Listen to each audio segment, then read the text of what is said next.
Et bonjour à tous. Aujourd'hui, je reçois Florian dans le podcast. Salut Flo, comment ça va? Salut Romain, comment ça va? Bah écoute, très bien, très très bien. Et toi, ça va même encore mieux là. Tu peux nous dire où tu es en ce moment? Là, actuellement, je me trouve en Guadeloupe, du coup, pour un petit mois de vacances, parce que j'ai passé une année assez surchargée. Donc là, je me suis pris un petit mois de vacances avant de reprendre là, on va dire le travail d'ici un mois. Ok, bon bah trop cool. De toute façon, on aura l'occasion d'en reparler. Et juste une petite question pour démarrer. Est-ce que tu te souviens de quand et comment on s'est rencontrés? Alors, on s'était rencontrés au séminaire Les Gentlemen Investisseurs, je te dirais, je Ouais, pense, il y a 3 ans, peut-être 4. Je dirais 4. 2020, 4 ans? Ah ouais, en 2022, 2022? ouais, j'ai regardé, ouais. Ok, mars 2022. C'est ça. Ça date, Ouais, hein, mars déjà. 2022. Ouais, ça date un petit peu. C'est ça. Donc on s'est rencontrés, on s'était mis même sur la gueule. C'était le séminaire MMA, donc c'est trop bien. C'est C'est trop ça, bien. avec Bourama. Voilà, c'est ça. Donc trop trop bien. Et bah déjà encore merci d'avoir accepté l'invitation. On va avoir pas mal de choses à se dire. Et puis on va commencer tout de suite. J'aimerais qu'en 1 minute maximum, tu te présentes. Voilà, que tu nous dises bah, qui es-tu, quel âge as-tu et que fais-tu. Ok. Alors moi c'est Florian, j'ai un parcours un peu particulier, donc moi j'ai arrêté au bac. Juste après ça, j'ai fait quelques boulots par-ci par-là. Le boulot qui m'a permis de fortement progresser, c'était mon boulot de commercial pendant 3 ans pour Apps Énergie à Tours, où c'était un travail full commission. Donc ce qui était pratique, c'est que du coup, je me gérais 100% au niveau du temps. Donc ça, c'était assez sympa, c'était assez challengeant. Juste après ça, j'ai quitté mon boulot de commercial. Je me suis lancé un défi, rénover un immeuble en moins d'un an. Donc du coup, ça m'a permis du coup d'acheter cet immeuble que j'ai entièrement rénové en un an. Et puis là, du coup, dès que là, j'ai fini là, les rénovations il y a 2 semaines. Et puis là, Ouais. le futur projet, c'est en septembre de reprendre les études là comme pilote de ligne. Ah, trop bien. Eh ben écoute, on va avoir pas mal de choses à se dire. Mais avant qu'on déroule sur ton parcours, j'ai deux questions qui sont communes à chaque invité. J'aimerais savoir si tu as une ou plusieurs personnes qui t'inspirent ou qui t'ont inspiré dans ta vie. Ok. Plusieurs personnes qui m'ont inspiré. Moi, j'ai beaucoup aimé le parcours d'Arnold Schwarzenegger. Ce côté un Ok, peu ouais. à la fois dans le sport, les films, etc. Puis surtout que bah, c'est grâce à lui que le monde du body est apparu. Surtout que c'était une époque où bah, c'était encore très mal vu. Donc Oui. ça m'a pas mal inspiré. Puis j'avais lu son livre. Je sais pas si tu l'as lu. C'est un énorme livre où justement il raconte Je le l'ai parcours. dans ma bibliothèque, mais je l'ai pas encore lu, tu vois. C'est vrai? OK. Ouais, il est lourd Ouais. à lire. Et Ouais, il puis fait après, 7 ou 800 pages, ouais. ouais, 700-800 pages, ouais, c'est pas mal. C'est pas mal. Et puis après, en parcours, personne type, non, je vais pas avoir de personne type mis à part celui-ci. Après, ça va être Mhm. plus dans les histoires de chacun. Parce que moi, tu vois, quand j'étais commercial, je rencontrais énormément de clients tout au long de ma carrière.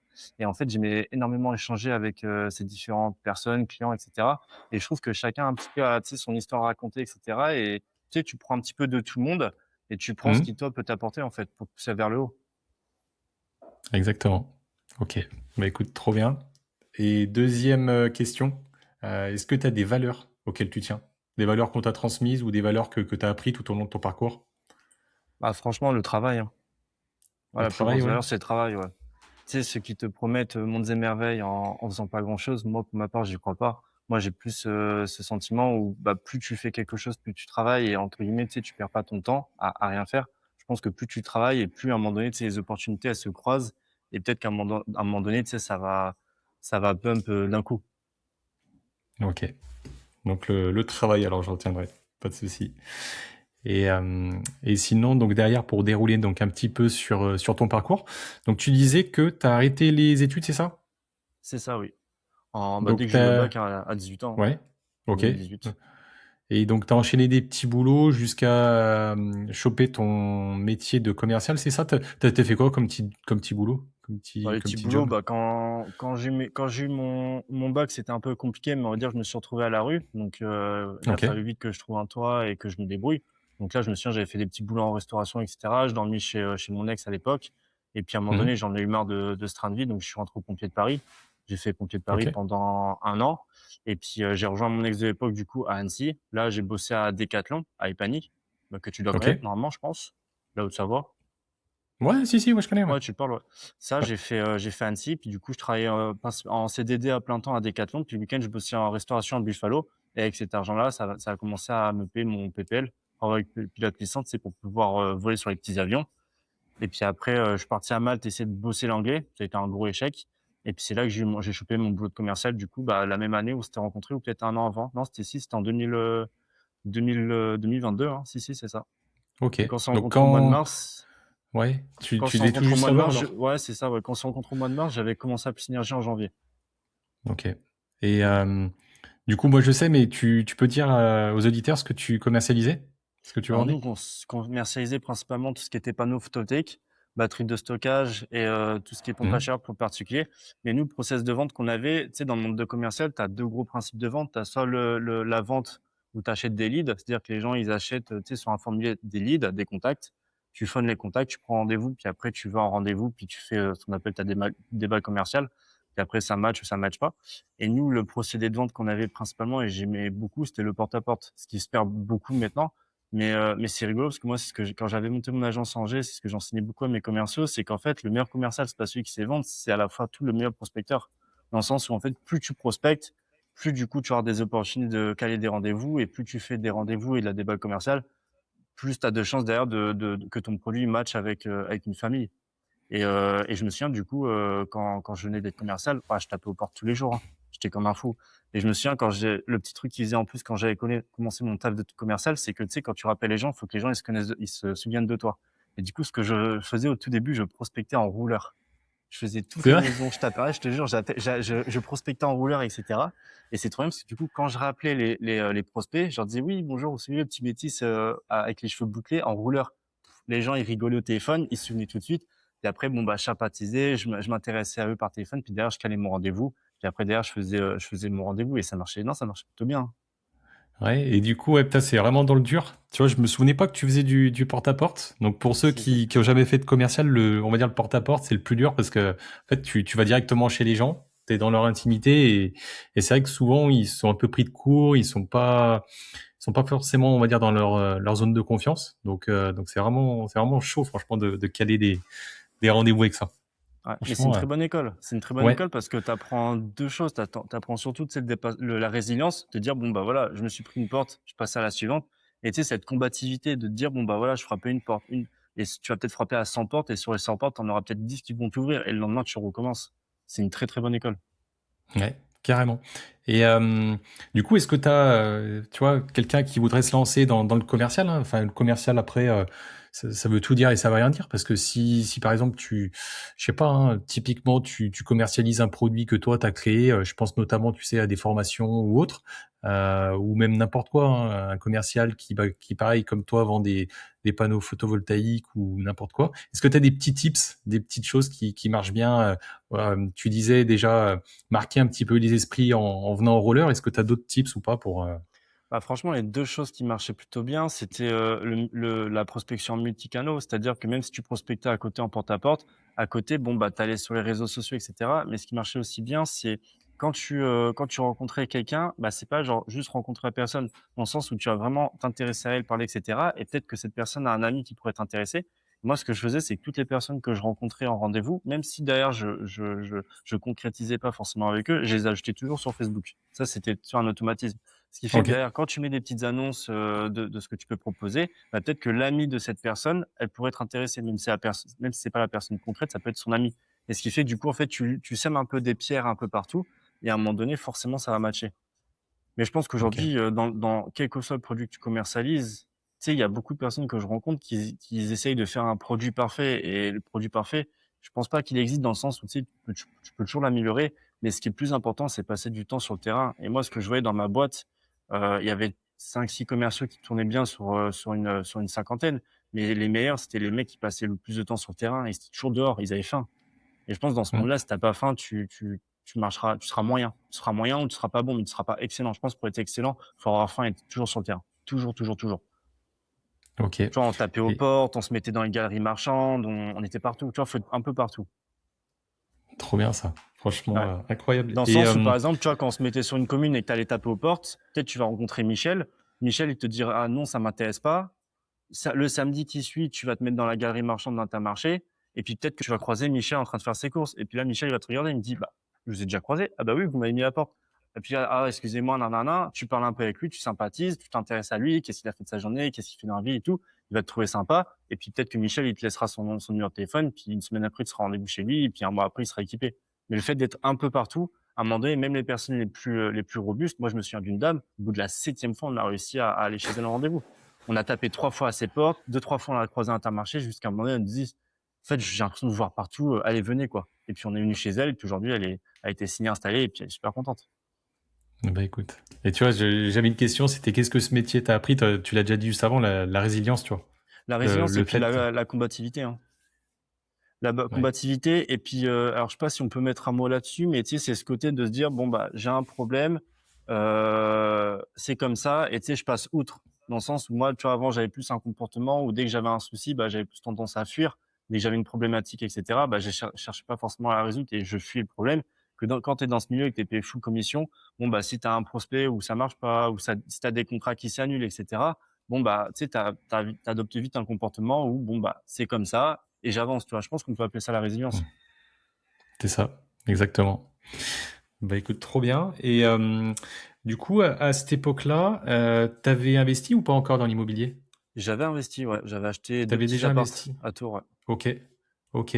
Et ben, écoute, on parlera un petit après, d'IMO, et dans ton métier là, ton dernier métier, du coup, tu disais que tu étais payé full commission, Full commission, ouais.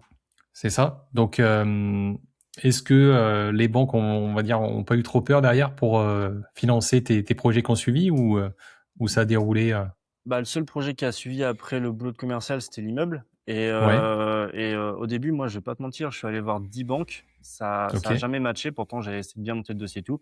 Puis à un moment donné, j'en ai eu marre et vu que j'étais un peu pris par le délai, puisqu'en fait, au moment où il fallait que je me fasse financer, 2 semaines après, j'avais ma rupture conventionnelle. Donc donc autant te dire que c'était niveau ti chaud. c'était chaud timing et du coup, ce que j'ai fait, c'est que j'avais pris un ami qui était courtier, qui avait déjà financé, un de mes précédents projets. Donc c'est lui qui a monté OK, le projet et tout et il a réussi à on a réussi à faire financer le projet. Voilà, avec des petites OK, subtilités, peut-être qu'on y reviendra un peu plus tard, mais on a réussi à faire financer le projet. Mais au début, ouais, OK. les banques étaient rédhibitoires. Surtout qu'il y avait des banques, vu que j'étais full commission, certaines prenaient que 90% des commissions, d'autres 70. J'ai même eu des banques qui ne prenaient que 50% de mes commissions. 50, ouais. Ouais, Il y a des banques, ouais, c'est 2 voire 3 ans et c'est 50%, ouais. c'est ça. Exactement. Donc Donc, non, un peu chaud. compliqué quand même. On s'est OK, bagarré jusqu'au bout, hein. et tu disais donc juste avant, donc, 2 appartements, donc déjà tu as atterri comment dans l'immobilier? Comment tu t'es dit: «Allez, je vais investir dans l'immobilier»? C'était quoi? C'était la résidence principale? C'était du locatif? Le premier Alors déjà? c'était du locatif. C'était du C'était du locatif, ouais? locatif, ouais et c'est rigolo, mais je pense que c'est comme, tu sais, t'as déjà lu le livre, Michelle Obama? Non. Non? Et Non, ben, en non, pas fait, encore. Michelle Obama, dans son livre, à un moment donné, elle disait: derrière chaque grand homme se cache une grande femme». Bah, pour Ouais, le coup, c'est rigolo parce que du coup, mon premier appartement, à l'époque, je voulais acheter une BMW bleue, très précis, hein. ouais, Et OK. mon ex de l'époque m'a dit: «Tu complètement con, t'as 18 ans, mettre un crédit de 25 000 € pour une voiture, c'est débile, tu vois? Tu devrais mieux faire acheter un appartement». Du coup, le fait qu'elle me dise ça, ça m'a piqué. 2 semaines après, je faisais une visite d'appartement à 2h30 de chez moi et c'est comme ça que j'ai acheté mon premier appartement. Putain, énorme. Bah, écoute, trop bien. Tu pourras la remercier du coup. Oh putain. Voilà. Et donc pour situer, donc à cette époque, toi, c'était à l'époque où tu étais sur Annecy ou pas du tout? Non, c'était encore avant Non, ça. pas du Non, le tout? premier appartement, j'étais en restauration, je travaillais à Buffalo. Buffalo, Je venais de OK. quitter je venais d'avoir le bac, je crois 3 mois avant, c'était super récent. OK, et tu étais dans quelle région là, à cette période? À ce moment-là, tu connais pas, je pense que j'étais à Châteauroux, c'est vraiment au milieu de la France, il y a rien du tout. OK, OK. C'est 1h30 1 heure en dessous d'Orléans, Ouais, ouais, OK, tu connais? et tu disais donc tu as investi à 2h30 de chez toi, c'est ça, pour le C'est premier? ça, oui. Pourquoi? Pourquoi tu pas investi là où tu étais, Pourquoi? qu'est-ce Parce qui que fait que là où j'ai pas investi, enfin, où je me trouvais que j'ai pas investi, c'est tout simplement parce que déjà, il y avait pas le TGV, c'était mal desservi et puis tu trouvais une maison de ville à 40 000 € et puis la population qui s'y trouvait, c'était peut-être pas la meilleure population dans laquelle, enfin, où j'avais confiance, on va dire à l'emplacement et cetera. C'était un problème de confiance et vu que Tours, ça se trouvait à 1h30 et que c'était un peu plus attractif et il y avait le TGV, il y avait Paris, puis c'est un peu plus étudiant, je préférais investir dans une ville, on va dire, qui était plus dynamique. ouais, et puis il y a plein de choses aussi là-bas, le vin aussi, C'est enfin ça, les châteaux. énormément de choses, et châteaux, Voilà, ouais, exact, ouais. voilà et puis quand tu Donc regardais le cours d'immobilier entre Châteauroux et Tours, Châteauroux, ça a tendance à stagner, même encore aujourd'hui. Tours, c'est pas compliqué. Au moment où j'avais acheté l'appart et que j'avais revendu, j'ai fait quasiment le double en revente, en 5 ans. ah Donc Tours, ouais, ça monte beaucoup plus. OK. Voilà Putain, joli, ouais. Et puis à l'heure où je te Donc, parle, ils sont en train de construire une deuxième ligne de tram et le cours de l'immobilier, il fait que d'augmenter. Voilà. Et puis ce qui a ouais, fait donc, augmenter aussi énormément le cours de l'immobilier à Tours, c'est que Tours, mine de rien, avec le Covid, on s'est rendu compte que Tours-Paris, bah, c'est 55 minutes avec la LGV. Donc ça ouais, joue donc beaucoup aussi. t'y es vite, quoi. Ah bah T'y oui. es vite Ouais. et t'as pas la même qualité de vie. Ça reste aussi moins cher, je pense. T'es à combien du mètre carré, à peu près, Tours, à la Tours? moyenne, c'est 2500 euros. 2500 Oui, euros donc, autour de Tours, mais en plein Tour, en plein Tour, Romain, tu peux trouver du mètre carré entre 4 et 6 000 euros, hein. En 4 et plein 6 Tour, 000. quand tu as le tram qui passe devant, c'est beaucoup plus cher, hein. Ok. Après, tu restes quand même 2 fois moins cher que Paris, où tu sais, t'as des quartiers, t'es entre 8 et 12 000. Donc, tu vois, ça, pour le Parisien qui veut s'expatrier et avoir une plus grande surface ou être un peu plus tranquille, ça se Ah, fait vite, tu vois. bien sûr. Bah là, je m'en suis rendu compte Ok. quand j'étais commercial. J'ai rencontré énormément de clients ou de prospects, effectivement, qui travaillaient sur Paris et qui bossaient sur Paris et qui résidaient à Tours. Et ils faisaient 2, 3 jours en présentiel et le reste du temps en distanciel, hein. Il y en a beaucoup, hein. En télétravail, ouais. Ok. Et du coup, donc, premier investissement, tu te souviens un petit peu des chiffres ou pas du tout Ah, de complètement, cet oui. appart? Oui. Ouais. C'était quoi? C'était un T2, un T3, studio? C'était. Alors c'était un T1 bis parce qu'en fait, tu avais, le Ouais. côté salon et le côté chambre, mais la chambre faisait moins de 9 mètres carrés et donc du coup, Ok. bon, bah, ça pouvait pas être un T2, c'était un T1 bis et je l'avais acheté 56 000 euros. Ok. Voilà. Et avec ou sans travaux, non? Non, sans travaux, mais Sans travaux. j'avais quand même mis une petite enveloppe travaux, on va dire de 5 000 € pour la banque, justement, pour avoir ce différé bancaire.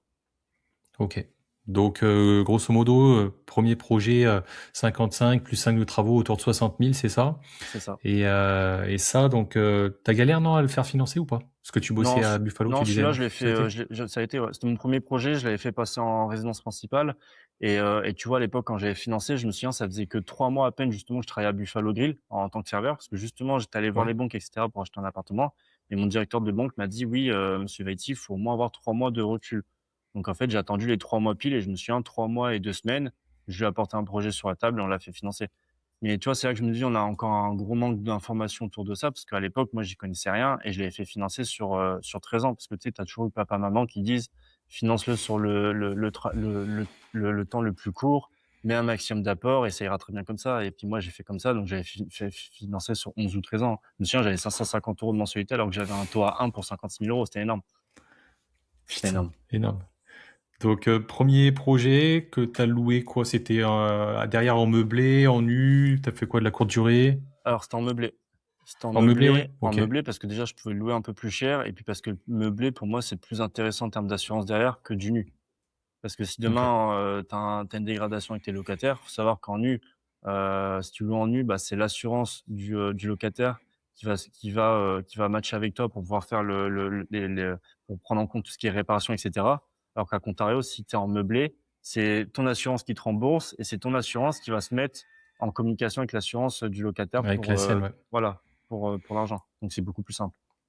Je sais Ok. parce que j'avais eu justement, je sais 2-3 ans après, j'avais mis un locataire et ce locataire-là, il a été déclaré, schizophrène.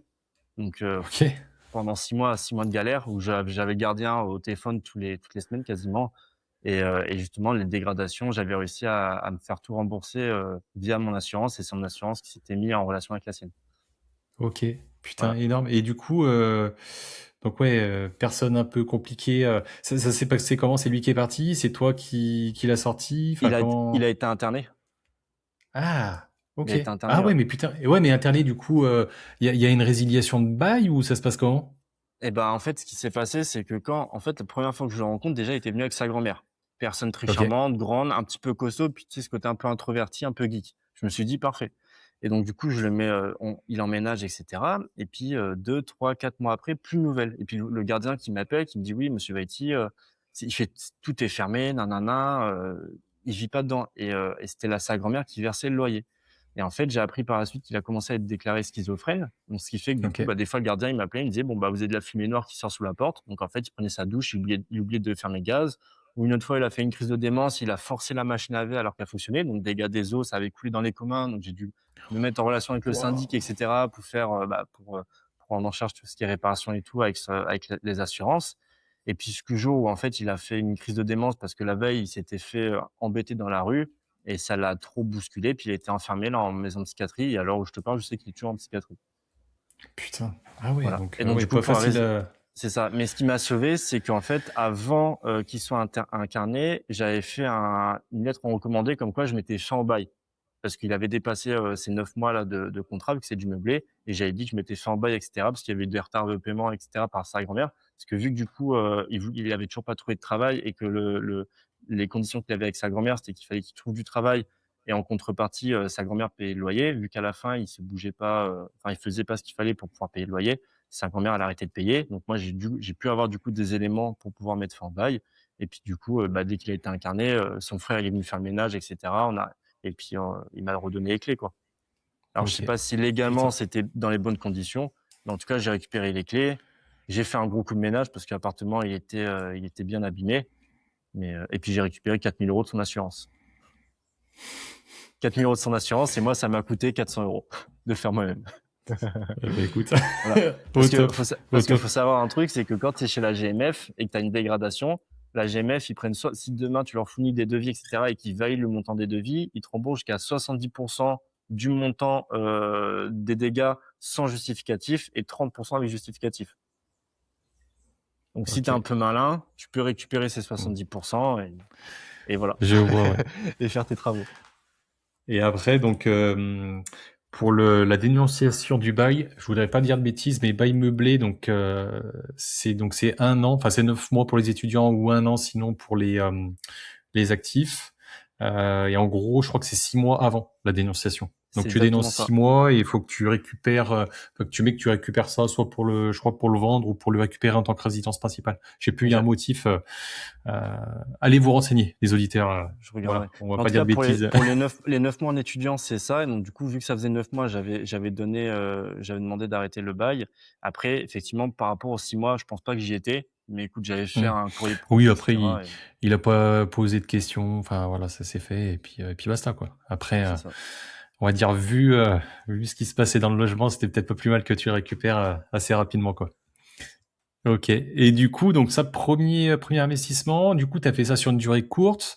En termes de loyer, tu t'y retrouvais ou fallait que tu donnes un petit peu de ta poche tous les mois? Non, à ce moment-là, il fallait que je remette un peu plus de ma poche. Ok. Donc, fallait que tu Voilà. remettes au pot, ok. Et du coup, donc, t'es parti sur un deuxième appart, deuxième locatif? Et ben après, du coup, justement, il y avait là, une fois, je remonte et tout, j'étais parti faire les courses, etc. Je monte les escaliers et là, je vois une dame qui rentre dans l'appartement juste à côté, qui fait visiter avec un monsieur. Et je me suis dit, tiens, c'est bizarre, je les ai jamais vus. Donc, du coup, je commence à mettre la tête sur la porte et je comprends qu'en fait, ils étaient en train de faire une visite. Donc, du coup, je me souviens, j'avais posé mes sacs de courses dans l'appartement, j'ai fait mine que je redescendais les escaliers et que je suis remonté au même moment où ils sortaient de l'appartement.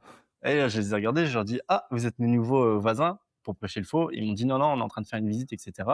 Et j'ai dit, ah, bah, écoutez, ça tombe bien, je suis intéressé, je vais faire une visite avec vous. Donc du coup, elle a ramené gentiment le monsieur dehors, puis moi je suis parti visiter avec elle. Et puis le jour qui suit, j'ai signé l'offre d'achat. Ok. Et donc ça, c'était toujours sur Tours, non? Ou Toujours sur Tours, c'est l'appartement juste à côté, cet appartement. J'avais acheté les deux au Ok. même palier. Ok. Et donc ça, même profil T1 bis ou T2, Tout pareil, tout pareil. identique, Ok. tout pareil. Le seul truc, c'est que du coup, celui-là, je l'avais fait financer sur 25 ans, donc 2 ans de différé, donc des mensualités Ok. plus faibles. Ok. Et ça, en termes de montant, c'était quasi la même chose, non? Pas de travaux, enfin, Bah, ou pas toujours beaucoup de pareil, travaux, quoi. j'avais mis 5 000 € de travaux, juste l'histoire d'avoir le différé bancaire. Parce que pour avoir un Ok. différé bancaire, la banque demandait d'avoir un justificatif de travaux. Donc, je faisais un devis Mhm. sur Leroy Merlin, 5 000 € de travaux, et j'ai envoyé à la banque. Ok. Et du coup, derrière, donc pareil, donc location meublée, même même profil de locataire, enfin étudiant ou sinon jeune actif. C'est ça, c'est ça. Mais ce qui fait que du coup, je me suis débarrassé de ces 2 appartements par la suite, c'est pour 2 raisons. La copro, parce que du coup, on était sur une copro de 300 logements. Donc, en termes de charge de copro, c'était à coût de 200-250 € par mois par logement. Donc, c'était énorme. À Ok. la fin, je m'y retrouvais plus. Et puis, ils avaient voté un ravalement de façade. Déjà, quand j'avais acheté le premier appartement. Donc, bah, fallait le payer, ce ravalement de façade. Et j'avais appris par le gardien, parce que du coup, je m'entendais très bien avec le gardien, que dans 3 ans, ils avaient pour projet de refaire un ravalement de façade. Parce que vu que ce syndic, enfin dans le syndic qui gérait dans l'immeuble, bah, dans cet immeuble-là, il y avait beaucoup de personnes âgées. Bon, bah, ces personnes âgées, elles voulaient avoir une belle devanture. Et vu qu'ils avaient Mhm. la majorité, et vu que c'était de la majorité des personnes âgées, bon, bah, tout le monde avait du coup le pouvoir là-dessus. Et c'était des travaux énormes. Ok. Et toi, tu maîtrises Donc rien. Donc j'ai tout Et revendu. donc, et dans la logique, enfin, dans l'ordre logique des choses, donc ce deuxième, tu l'as acheté, tu étais toujours serveur, c'est ça, chez Buffalo, ou tu avais déjà Non, changé de job cet appartement, je l'ai acheté quand j'étais commercial. Ok. Et du coup, Voilà. là, en termes de. T'as Bah, pas galéré, non? Ça a été, ouais? alors non, j'ai pas galéré, mais pareil, vu que ça faisait à peine un an que j'étais chez Apus Énergie, bon bah compliqué. Ils prenaient pas en compte mes commissions, donc du coup c'est là que du coup j'ai fait financer cet appartement par mon ami qui est courtier, Cyril. Ok. Ok. Voilà. Et la banque qui t'a suivi, c'est quoi? C'est une banque qui retenait la quasi-totalité de tes commissions ou pas du tout? Non? Non, elle retenait que 70% des commissions. Mais par contre, Ok. l'avantage, c'est que j'ai mis aucun apport. Et puis, si c'était à refaire, en vrai, ce projet-là, si c'était à refaire, je sais pas si je l'aurais fait parce que, on va dire qu'en termes de charges, etc., c'était pas intéressant. Mais là où c'était intéressant, c'est que mine de rien, j'ai emprunté de l'argent où à un moment donné, l'été était plus bas. Et surtout qu'en plus, quand j'ai acheté ce deuxième appartement, j'étais en cautionnement interne et pas en hypothèque. Il faut savoir que quand tu es en hypothèque, ça, bah, ça, tu le sais, c'est quand tu es en hypothèque, quand tu vends le bien, tu es obligé de rembourser la banque. Quand tu es en cautionnement interne, si tu continues de payer ton crédit, la banque, elle va pas te retoquer. L'argent, tu le gardes. Et ce qui fait que cet argent-là, alors où je te parle, bon, bah, je le fais travailler autrement et il me rapporte plus. Et j'ai gardé le crédit. Ok. Sur les deux, non? Ou sur un seul? Non, que sur le deuxième. Que sur le deuxième. Ouais, le premier, j'étais en hypothèque, donc je l'ai revendu parce que déjà, et d'une, quand j'étais commercial, bah pareil, manque d'informations, mais vu que du coup mon objectif c'était de clôturer le prêt, bon, bah quand je prenais mes grosses commissions, j'ai clôturé le prêt rapidement. Et puis du coup, cet argent-là, ça m'a servi comme apport pour acheter mon projet là il y a un an.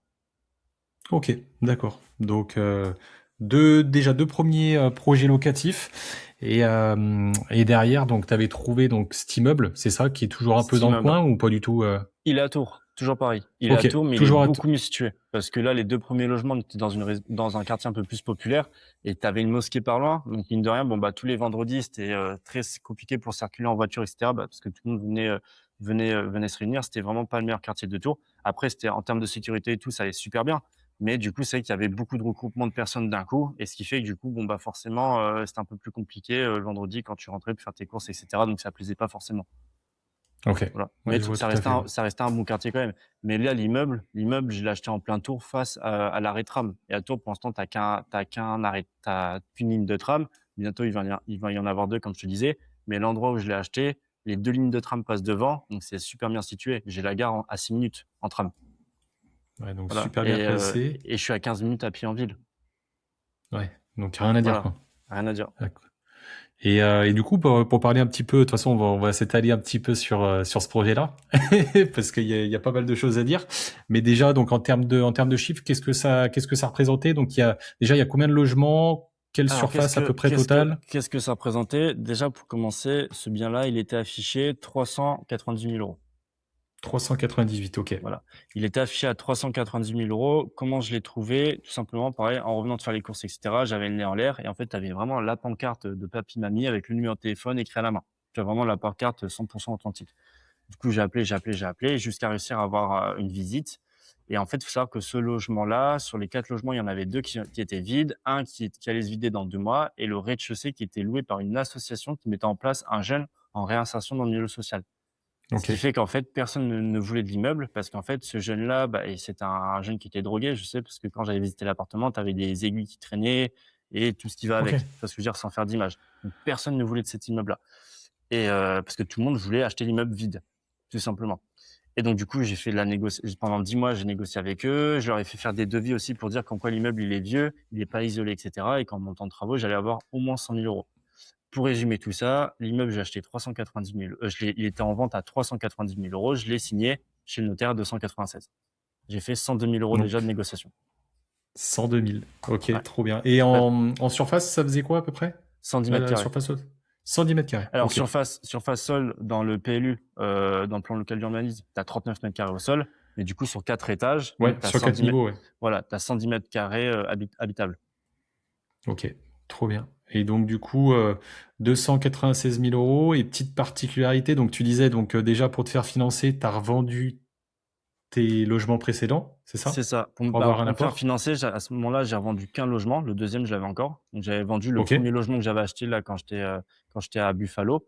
Et sur le logement, du coup, j'avais acheté 50 000 euros, comme je te disais tout à l'heure, et je l'ai revendu 90 000 euros. C'est beau ça. Voilà, Très 90 beau. 000 euros. Et puis après, les impôts m'en ont pris 12 parce qu'à ce moment-là, vu que j'avais fait du locatif un peu avec, bon, bah, je pouvais pas le revendre en tant que résidence principale, donc j'ai perdu 12 000 euros.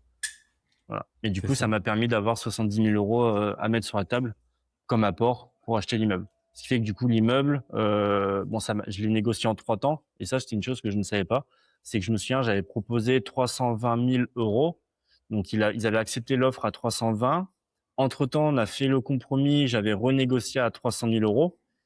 C'est passé. Et juste avant de passer à l'acte officiel, c'est ça qu'on dit, après le compromis, Ouais, acte authentique, ouais, l'acte le authentique, compromis, ouais. voilà.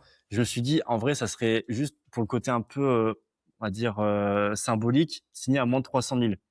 Et donc, du coup, je leur ai dit, est-ce que vous seriez prêt à faire une négociation de 10 000 euros ou du moins faire la moitié? Et en fait, le monsieur qui me vendait ça, c'était un monsieur qui a 72 ans, mais qui a toujours été commercial dans sa vie. Il faisait de l'import-export en voiture. Donc, c'est pas lui que j'allais apprendre le commerce.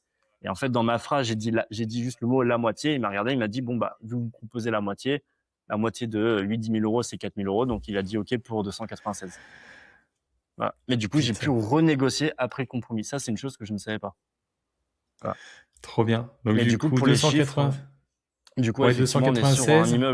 un immeuble à 296 000 euros, 100 000 euros de travaux, à peu près 6-7 000 euros de courtier et 20 000 euros de notaire. Donc, ça fait un projet à 430. 430, 430. 435 avec un apport perso à 70 000. Ok. Et donc là, pareil, donc ton pote courtier pour financer le projet, et c'est quoi? C'est encore une autre banque qui t'a financé ou comment ça s'est Là, passé? non, là, c'est une autre banque qui m'a financé. Je me suis fait financer par le Crédit Agricole pour ce projet-là. Crédit Agricole, ok. Ouais, avec 2 lignes de prêt. Elle a fait une ligne de prêt sur 10 ans et puis une ligne de prêt sur 25 ans avec pareil dans les 2 ans différés. 2 ans différés sur les Voilà, deux. mais au niveau des Ok. taux, c'était plus intéressant parce que la ligne de prêt du coup, sur 10 ans, elle avait un taux plus faible, la ligne de prêt sur 25 ans, elle avait un taux un peu plus élevé, mais du coup, si on faisait la moyenne des 2, on était à peu près sur un taux à 2,6, 2,7. Ok. Et Voilà, donc là, ce qui fait en qu'en termes de financement, oui. en financement, Ouais, du coup, à ce moment-là, je devais avoir à peu près 2 200 € de mensualité à rembourser dans 2 ans, ouais, donc à ok. partir de l'année prochaine. Mais il faut savoir une chose, c'est que après ça, tu le sais déjà, mais dès que tu fais ton prêt, tu as les assurances qui vont avec. Et dès que j'ai Mm. fait la ligne de prêt et que j'ai signé, le lendemain, j'ai fait racheter l'assurance, tout de suite. Et j'ai économisé pas loin de 10 000 euros sur 25 ans. Ok. Parce que l'assurance du Crédit Agricole, elle est super élevée et j'ai fait racheter l'assurance par la Matmut.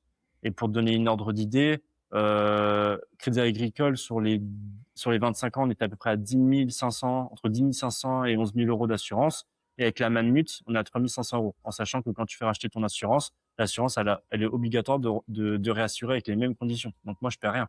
C'est ça. Par contre, j'économise 6-7 000 euros. Donc, en termes de mensualité, bon, bah, je suis passé de 2002 à 2050, à peu près. Ce qui est pas mal. Ok. Ce qui est pas mal, ouais. Ok. Ouais. 2050. Donc ça, c'est projet global. Et du coup, petite particularité donc sur cet immeuble, et puis on va s'étaler un petit peu, c'est que, bah, de toute façon, tu l'as dit en intro, je crois. C'est que du coup, tu as démissionné, enfin, rupture conventionnelle. C'est ça. En fait, Et, 2 mois et après, du je coup, quittais mon travail. c'est ça. Et du Ouais. coup, réno complète et globale Réno de complète et l'immeuble. global. Ouais, c'est ça. En fait, au tout début, quand j'avais pour projet d'acheter cet immeuble-là, j'avais fait passer à un copain artisan. Je lui ai dit un petit peu ce que je voulais. Et il m'a dit, moi, je prévois déjà 100 000 euros de travaux. Mais dans lui, ce que lui, il faisait, c'était remettre un coup de peinture, remettre un peu de placo, remettre 2-3 clasons, mais sans toucher à l'électricité, l'isolation, etc. Et puis après, je me suis dit, vu qu'à ce moment-là, je savais que j'hésitais déjà à quitter mon travail, je me suis dit, bon, à ce moment-là, au pire, je quitte mon travail, je touche ma rupture conventionnelle, donc mon chômage pendant 1 an et demi. Et du coup, bah, je rénove l'immeuble moi-même. Et du coup, c'est ce qui s'est passé. Mais entre-temps, j'ai quand même réalisé qu'il fallait que je prenne quelques artisans, sinon j'aurais jamais réussi à tout faire moi-même. Mais ça m'a beaucoup appris du coup. Ok. Et déjà, donc, budget de 100 000. Déjà, première question, est-ce que le budget a été respecté? Non, non, non, non, T'es non. monté à combien du coup? Là, du coup, j'ai fait les comptes là justement hier. Je suis à 117. Fini, 117, ok. Putain, fini. ouais. Ouais, mais quand... Alors, j'invite les gens, moi, à aller consulter, je mettrai ton profil, c'est en description de l'épisode. En fait, t'es reparti sur presque Une 4 page murs, quoi. blanche. 4 C'est murs, ça. En fait, t'as tout refait l'immeuble, tout, en fait. j'ai gardé que les murs et j'ai tout changé. Menuiserie, porte, bah, isolation, parce qu'en fait, vu que c'est un immeuble des années 1700, il y avait aucune isolation. Et c'était rigolo parce Ok, qu'en fait, tu avais la briquette. Donc c'était, du placo utilisé à l'époque où en fait tu avais 2 plaques de placo et au milieu tu avais une espèce de carton et c'est ce qui les alvéoles, c'est ce qui crée un peu l'isolation pour le la Mmh. sonorité et tout, enfin c'est de l'époque et derrière tu avais le mur et sur le mur, donc tu sais la pierre, de tuffeau, hein, des années 1700, bah dessus tu avais le papier peint de l'époque. Donc vraiment Ah genre, ouais? authentique, ouais, ouais, authentique. Putain, énorme. Ah Ah ouais. ouais, c'est incroyable. Tous les planchers, bah, en torchis de l'époque et donc du coup, j'ai tout rasé et ouais, j'ai vraiment tout refait. Tu tout refait, ouais. De toute façon, tu es passé par tous les corps de métier, bah, tout. Plomberie, élec, Tout. placo, isolation, les M sols, même cuisine, maçonnerie. salle d'eau.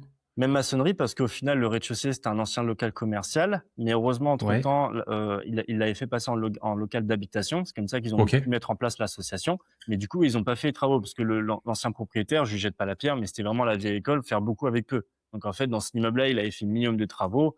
C'était un peu du rafistolage, et cetera. Mais lui, ça lui permettait de louer. Il était content comme ça. Mais ce qui fait qu'en fait, il louait en fait clairement un rez-de-chaussée avec un local commercial. Donc OK. du coup, on a vraiment fait tomber la devanture, et cetera. On a, bah, tu vu sur la vidéo, on a remonté des murs et puis on a mis des fenêtres, et cetera, pour, vraiment faire un petit appart cocooning. OK. Et est-ce que tu as refait aussi, de la toiture ou pas? Il me semble t'avoir vu sur les Toiture, oui. toits à un moment. Toiture, Ouais? oui, parce qu'en fait, au troisième étage, donc c'est un petit appartement avec une terrasse et en fait, tu avais un lieu de stockage. Et en fait, le lieu de stockage, je me suis dit: «Tiens, ça pourrait faire une mezzanine». Donc pareil, on avait fait une ouverture dans le 3, on a mis un Velux, on avait renforcé le plancher, et cetera et en fait, on a fait un coin mezzanine pour coucher. Ce qui fait que du coup, cet appart de 25 carrés, bah, tu le coin mezzanine là-haut pour coucher et en bas, tu as le coin salle OK. de bain et salon, puis la terrasse, quand il fait beau pour se détendre. Donc oui, on a fait de la OK. toiture. OK, trop bien. Et du coup, pourquoi être parti sur un projet, déjà, pourquoi tu as décidé de quitter ton job? Tu disais que tu en avais un petit peu marre, c'est ça? À ce C'est moment-là ça. ou? Pourquoi j'ai quitté mon job? Pour une raison très simple, c'est que quand j'avais commencé en tant que commercial, déjà, j'avais aucune expérience, mais dans leur annonce, ils mettaient que les débutants étaient acceptés et que ce qu'ils voulaient, c'était juste des gens qui avaient faim. Et moi, je pensais que j'avais assez faim à cette époque-là, donc je me suis dit: «Why not?» Du coup, j'ai passé la formation qui a duré 2 3 semaines en interne. J'avais raté la formation et je leur ai dit: «Bah, écoutez, prenez-moi quand même pendant un mois, ne me payez pas et laissez-moi faire mes preuves». Et ce qui fait qu'au bout de 3 mois, bah, j'ai été meilleur commercial d'entreprise. Je suis resté du coup pendant les 3 ans chez Apple Synergie. Pour donner les chiffres, je tournais à peu près entre 1 000 000 et 1,2 million hors taxe en chiffre d'affaires. Ce qui Devant, repré OK. Voilà, ce qui représentait entre 3 et 4 du chiffre d'affaires total de l'entreprise. Une entreprise qui avait 200 salariés, donc pas dégueu en termes de chiffres et c'est là d'ailleurs, je suis content parce que c'est dans cette entreprise que j'ai fait mes premières payes à 5 chiffres aussi. Donc quand tu as 22 ans et que tu fais des payes à 5 chiffres, tu es content, surtout quand tu as fait 0 études. C'est Et ça. ce qui s'est passé, c'est qu'au début, l'entreprise se passait bien, sauf qu'à la fin, bah, en fait, j'avais un directeur commercial, sans dire le nom, où c'était, le directeur commercial qui te manageait à distance, et cetera, mais jamais sur le terrain. Sauf que le terrain, il évolue en permanence et à la fin, ces formations, bah, ça valait plus ce qui était sur le terrain et c'est pour ça, moi, je leur disais: «Mais allez sur le terrain» et vous voyez que c'est pas la même chose. Sauf que quand tu as 22-23 ans et que tu t'adresses à une personne d'une quarantaine d'années, bon, bah, des fois, faut être capable de mettre son ego de côté, sauf qu'ils ne savaient pas le faire. Et ce qui s'est passé, c'est que du coup, bah, l'entreprise petit à petit, elle a commencé à perdre en chiffre d'affaires et en valeur de formation et jusqu'au jour où ils se sont dit: «Bon, bah, vu qu'il y a des agences qui ne tournent plus, bah, au lieu de mettre l'accent sur les agences qui ne tournent plus, on va mettre l'accent sur les commerciaux qui tournent mieux» et j'en faisais partie. Sauf que moi, au OK. début, je leur ai dit: «Moi, si j'arrive dans l'entreprise, c'est je fais mon chiffre d'affaires, vous me laissez tranquille et si je veux partir 2 mois en vacances l'été, vous me laissez partir 2 mois en vacances» et c'est ce qui se passait au début et ça se passait très bien. Sauf qu'à la fin, bah, je pouvais plus faire trop ce que je voulais, alors que mon chiffre d'affaires était là et je leur dis: «Continuez comme ça de me mettre la pression et je vais partir». Et à un moment donné, j'en ai eu marre, je suis parti. La personne qui était juste en dessous de moi, qui faisait aussi à peu près 1 million de chiffre d'affaires, et ben, on s'est consenti, on s'est appelé tout et on s'est dit: «Bon, on va se barrer tous les 2 en même temps». Et du coup, on est partis tous les 2 en même temps. Ils ont perdu 10 de leur chiffre d'affaires, total de l'entreprise et ils ont pas réussi à garder la tête, hors de l'eau et là, à l'heure où je te parle, il y a 1 mois et demi, l'entreprise, elle a fait faillite. Ah merde, OK. Ouais, donc tu Voilà. vois, tu as senti le vent tourner et du coup, pourquoi tu t'es pas dit: «Bah, je retrouve un job, un autre job de commercial où potentiellement je serais un peu mieux traité» et pourquoi tu t'es dit: «Allez, je me lance dans ces travaux»? Parce que je ne savais rien faire de mes mains et Mmh. que j'ai toujours dit qu'il fallait mieux avoir des regrets que des remords et que, à l'heure d'aujourd'hui et je voulais trop apprendre à faire des choses de mes mains et que je me suis dit: «Il est hors de je vais reprendre un taf de commercial, je vais faire du blabla et cetera» et je sais le faire, le social, mais je sais toujours rien faire de mes mains et que je pense qu'aujourd'hui, mine de rien, quand on voit le prix des artisans et cetera, aujourd'hui, si tu sais vraiment bosser de tes mains, bah, tu apportes une réelle valeur ajoutée dans ce que tu fais au quotidien. Et si tu regardes bien à l'époque de nos parents, les anciens, ils savaient travailler de leurs mains, etc. Nous, en tout cas, moi, je parle de ma génération, je le vois au quotidien. Les jeunes de maintenant, ils savent plus rien faire de leurs mains, ou beaucoup moins qu'avant. Et donc, du coup, je me suis Beaucoup dit, moins, ouais. faut que j'apprenne à savoir travailler de mes mains. Et du coup, quand j'ai eu l'immeuble, je me suis dit, bah, c'est une opportunité pour moi de vraiment apprendre à savoir travailler de mes mains. Petit aparté, Romain, tu vas rigoler, mais quand j'avais acheté un de mes premiers appartements, pour te dire comme quoi je remontais de loin, j'achète un meuble Ikea pour meubler Ouais. pour meubler ma chambre. J'achète le meuble Ikea, etc. J'arrive chez moi et je déballe les cartons. Et moi, j'avais acheté un meuble blanc. Et les planches, elles étaient bleues. Je me suis dit, bah, c'est pas normal, ils se sont trompés. Moi, je retourne à Ikea, je, je je ramène les vois. planches, je ramène les planches, etc. Et la dame, elle me regarde, elle me dit, ah, je sais pas comment je vais faire, faut que j'appelle mon manager. Appelle son manager. Manager et tout, il regarde et tout, il rigole et tout. Il me dit, faut que j'appelle mon directeur. Il appelle le directeur d'IKEA. Non, mais vraiment insolent. Il appelle le directeur d'IKEA. Et moi, je raconte mon explique. Je dis, écoutez, monsieur, j'ai acheté un meuble blanc. Je l'arrive chez moi, le meuble, il est bleu et tout. Est-ce que c'est possible d'avoir un meuble blanc? Et là, il s'explose de rire et ils me disent, mais monsieur, il y a un film plastique enlevé. Effectivement, il y avait un film plastique bleu. Donc, du coup, bah, je retourne chez moi et je monte mon meuble blanc. Mais pour te dire que je remonte de très, très, très loin. Putain, ouais, donc tu pars vraiment de très Ah, j'avais, loin. Et du j'avais jamais coup, rien fait. et donc comment tu t'es formé déjà aux travaux, comment tu t'es formé au vocabulaire aussi, parce que tu sais, t'as Ouais, plein de beaucoup choses de aussi. termes techniques. Bah, franchement, que du bouche-oreille. En fait, ce que je sais faire. Moi, quand j'étais commercial, je prospectais pour aller chercher mes clients. Bah là, je me suis dit, je vais Ouais. prospecter pour aller voir mes artisans. C'est-à-dire que j'avais un copain à moi qui rénovait sa maison. Et je lui dis, bah, est-ce que t'as pas un plaquiste pour moi? Il me dit, si. Donc, du coup, je rencontre le plaquiste et tout. Abdallah, pour dire son prénom. Et d'ailleurs, je lui dois beaucoup parce que lui, mine de rien, sur les 1 an de chantier, il sera resté quasiment 8 mois avec moi parce que lui, il savait faire du placo, il savait faire de la maçonnerie. Donc, en fait, à la fin, il a bossé avec moi pendant 8 mois. Voilà, il m'a appris beaucoup, beaucoup de choses. Et pareil, une autre histoire, une fois je sors dans la rue, etc. Et je vois un petit monsieur, 1,60 m, passer et tout, mais en mode un peu viking, tu sais, le genre petit, trapu, et puis tu sais, un visage très, très strict. Mais tu voyais que c'était un artisan. Je vais le voir et tout, je lui dis, ouais, tu bosses dans quoi, tu sais, avec le sourire? Il me dit, je suis carreleur. Il me dit, je suis sur un chantier juste en face. Je lui dis, bah, est-ce que je peux voir ton travail? Donc du coup, il montre son travail, ses appartements et tout. C'était sur un immeuble qui rénovait juste en face de la rue, mais de l'autre côté. Et son travail, il me plaît énormément. Et je lui dis, bah, écoute, moi, il me faut un carreleur pour l'immeuble juste en face. Est-ce que tu peux venir voir? Il jette un œil, etc. Il me dit, bah, écoute, c'est bon pour moi. Et du coup, on a parlé, on a juste parlé, on a fait de la communication, on a créé des liens et c'est comme ça qu'il me bossait à la maison. Mais en fait, tous les gars, ça a été des gars que j'ai trouvés dans la rue ou de bouche-oreille et tout. Une autre fois, je vais faire un double de clé dans le menuisier un peu plus bas de la rue. Je discute et tout avec lui, puis je vois un monsieur, les cheveux longs un peu bouclés avec, tu sais, genre une allure un peu ouverte. Et du coup, je commence à rigoler et tout avec lui et tout. Et je lui dis, bah, toi, tu bosses dans quoi? Il me dit, je bosse dans le froid et tout.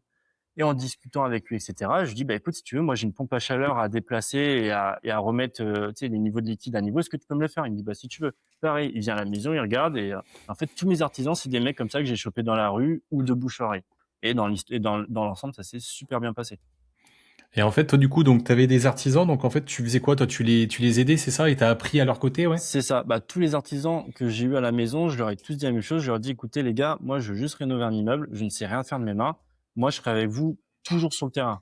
C'est-à-dire que si vous avez une tâche qu'il faut faire, etc., moi, je suis là. Donc, déjà, vous adaptez vos prix en prenant en compte que vous avez une personne en plus, parce que faut savoir, des fois, c'est que quand tu prends des artisans, ils vont pas forcément te le dire, mais par exemple, quand tu fais un mur en placo, généralement, les gars, ils sont deux, tu vois.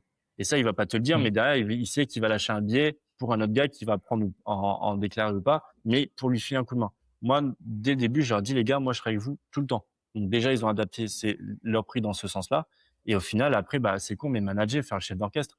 Parce que vu que j'ai rasé tous les appartements, bon, bah, au début, moi, je me suis pas rendu compte, mais faut prendre en compte que là, tu vas monter ton mur en placo, mais qu'il faut laisser les endroits nécessaires pour faire passer ton électricité. Puis tu as le plombier qui va venir. Donc, en fait, je me suis retrouvé sans le vouloir en faisant le rôle de maître d'œuvre.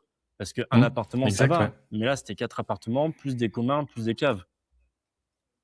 Donc, en Ouais, fait, donc j'ai passé tout. mon temps. En fait, c'est con, mais j'ai retrouvé le même rythme que commercial, mais en étant dans le bâtiment.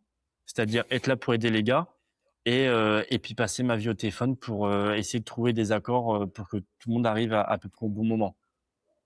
Putain, énorme. Et du Ouais. coup, j'ai deux questions là qui me viennent en tête. La plus grosse erreur que t'aies fait sur le chantier? Au début, vouloir être trop pressé. Vouloir être trop pressé, vouloir avancer trop Ok. rapidement. Mais après, je pense que je réalisais pas dans quoi je me lançais. C'est con, mais au début, on a rasé l'appartement du 3e étage. Bah, au lieu de regarder le prix des matériaux, je commençais à regarder le prix des meubles. Et j'ai acheté des meubles sur le Bon Coin. Les meubles, je les ai mis 4 mois après dans l'appartement. Parce qu'en fait, je réalisais pas dans quoi je me lançais. Donc ouais, vouloir aller trop vite. Et, et j'aurais dû plus faire une évaluation des coûts. Tu sais, j'aurais dû plus projeter les coûts. J'y suis allé un Ok. peu trop, on va voir et ça va passer. À Dans le tâtons. sens où, par exemple, je trouvais du matériel, et bah, je l'ai acheté. Au lieu de me dire, bah, tu vois, j'aurais dû comparer un peu plus dans d'autres magasins au début, etc. Donc, plus Ok. comparer. Si je dois tout résumer, comparer et aller moins vite. Plus se poser. Ok. Ok. Donc là, la plus grosse, enfin, tes plus grosses erreurs. Et derrière, le ou les plus gros imprévus. Du coup, Les planchers. Les planchers. À un moment donné, on rase un appartement, etc. Parce qu'en fait, je voulais refaire un appartement et ils avaient mis du carrelage. Mais le carrelage a été fissuré. Moi, j'en parle à mon carreleur. Et d'ailleurs, c'est ça qui est génial, mais c'est que mine de rien, moi, c'est ce que j'invite tout le monde à faire. Mais quand vous avez des gars dans le bâtiment qui interviennent chez vous, il faut faire copain-copain avec eux. Mais ça coûte pas cher dans le sens où moi, tous mes artisans, tous les matins, je leur achetais des noiseries, le café, comme je faisais avec mes clients. C'est vraiment pour créer ok. ce lien. Genre, c'est pas en mode genre, moi, je suis client et vous êtes les artisans. On est ensemble, quoi. On est ensemble, on est ensemble dans la même merde. Tu vois ce que je veux dire? Et ce qui fait que déjà, ils voient que tu te mets à leur hauteur et que tu as envie d'apprendre. Tu vois ce que je veux dire? Pourquoi je dis ça? Parce que et même encore aujourd'hui, dès que j'ai un problème, je les appelle, ils répondent. Même le dimanche. Moi, à un moment donné, j'avais un problème avec un appartement. J'ai appelé mon électricien un dimanche, alors qu'il était aux 24 heures du Mans. Il m'a répondu. Et ça a pas de prix. Aujourd'hui, quand tu appelles un artisan qui répond un dimanche, alors qu'il est occupé. Et ça, c'est génial. Et je pense qu'aujourd'hui, il faut vraiment faire copain avec les gars du bâtiment. C'est super important. Mais du coup, les plus gros imprévus, effectivement, pour répondre à ta question, je rase un appartement, carrelage fissuré, et je stresse. Je me dis, merde, qu'est-ce que je fais? J'appelle mon carreleur. Et là, il me dit, bah, écoute, tu as deux solutions. Soit tu fais la solution du fainéant comme beaucoup le font, c'est-à-dire tu fais un réagrage pour mettre à plat et tu remets du carrelage par-dessus. Sauf qu'en fait, ce qui se passe, c'est que tu fais un millefeuille, et vu que c'est un immeuble avec un plancher bois des années 1700, bah, c'était pas prévu pour. Il m'a dit, sinon, tu casses tout et tu refais. Donc moi, qu'est-ce que je fais? Je casse tout. J'enlève le carrelage, j'enlève le réagrage. Il y avait déjà 3 couches, déjà pour te donner une idée. Et après, je tombe sur de la tomate. Donc du coup, je me mets à enlever de la tomate. Et ensuite, derrière la tomate, bah, je tombe sur du torchis. Mais moi, je savais pas ce que c'était du torchis. Je mets le pied dessus. Bah, je traverse l'appartement, je suis dans l'appartement en dessous, je fais un trou. Et du coup, moi, je panique. Tu sais, imagine, ça fait 3 mois que je suis dans les travaux, je suis dans mon appartement, je suis dans l'appartement en dessous. Tu sais, ça fait bizarre. Bon, je suis pas tombé, mais mes jambes se sont enfoncées. Tu vois ce que je veux dire? J'ai eu le temps de mettre mes mains pour me rattraper. Et moi, je panique. Je raconte ça à mon carreleur. Il me dit, bah là, ce qu'il faut faire, c'est bah, faut faire tomber tout le torchis. Et je lui dis, non, je peux pas faire ça.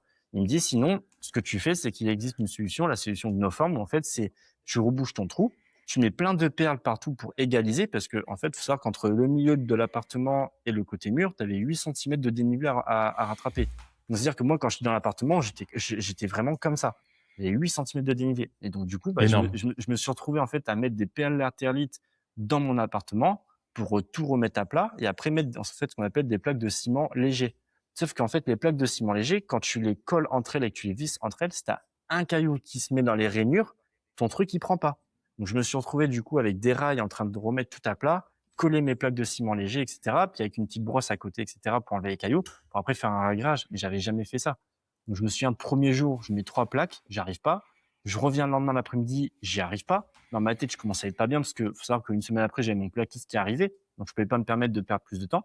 Puis après, je me suis dit, bon, j'arrête mes conneries, je regarde des vidéos sur YouTube. Puis effectivement, en regardant sur YouTube, j'ai réussi à bidouiller avec des rails, etc., un système de rails pour tout égaliser. Et j'ai réussi à tout mettre à plat à chaque fois mes cailloux pour après pouvoir bien mettre mes plaques de ciment léger et puis après mettre mon réagrage et faire un sol. Et au final, j'ai réussi. Mais c'est encore une fois, c'est ce côté genre combativité, résilience, de dire bon bah voilà, je suis dans la merde, je peux pas fuir, je peux pas prendre d'artisan parce que sinon j'aurais jamais assez d'argent pour tout finir. Faut que je trouve une solution. Et au final, je me rends compte quand t'as vraiment le nez dans la merde, bah à un moment donné, tu sais, tu retrouves des ressources en toi que tu penses pas avoir, que tu n'aurais pas pensé avoir. C'est ça, tu trouves des solutions. Et en plus, t'as renforcé en plus des planchers même dans les étages du dessous, j'ai vu à des moments, je crois, non? Bah oui, oui. T'as Ah pas bah reposé des, bah en fait ouais, t'as pareil. Donc reposé des poutrelles ou... ça c'était le sol, mais dans d'autres appartements pareil. J'enlève le donc ça c'était le deuxième étage. Je vais au premier étage et je me rends compte qu'en fait premier étage, deuxième étage, effectivement les plafonds, les poutres en bois, elles étaient fissurées. Et il y a même deux poutres qui étaient pourries. Pourquoi? Parce qu'au-dessus de ces poutres-là, tu avais le toit terrasse du troisième étage.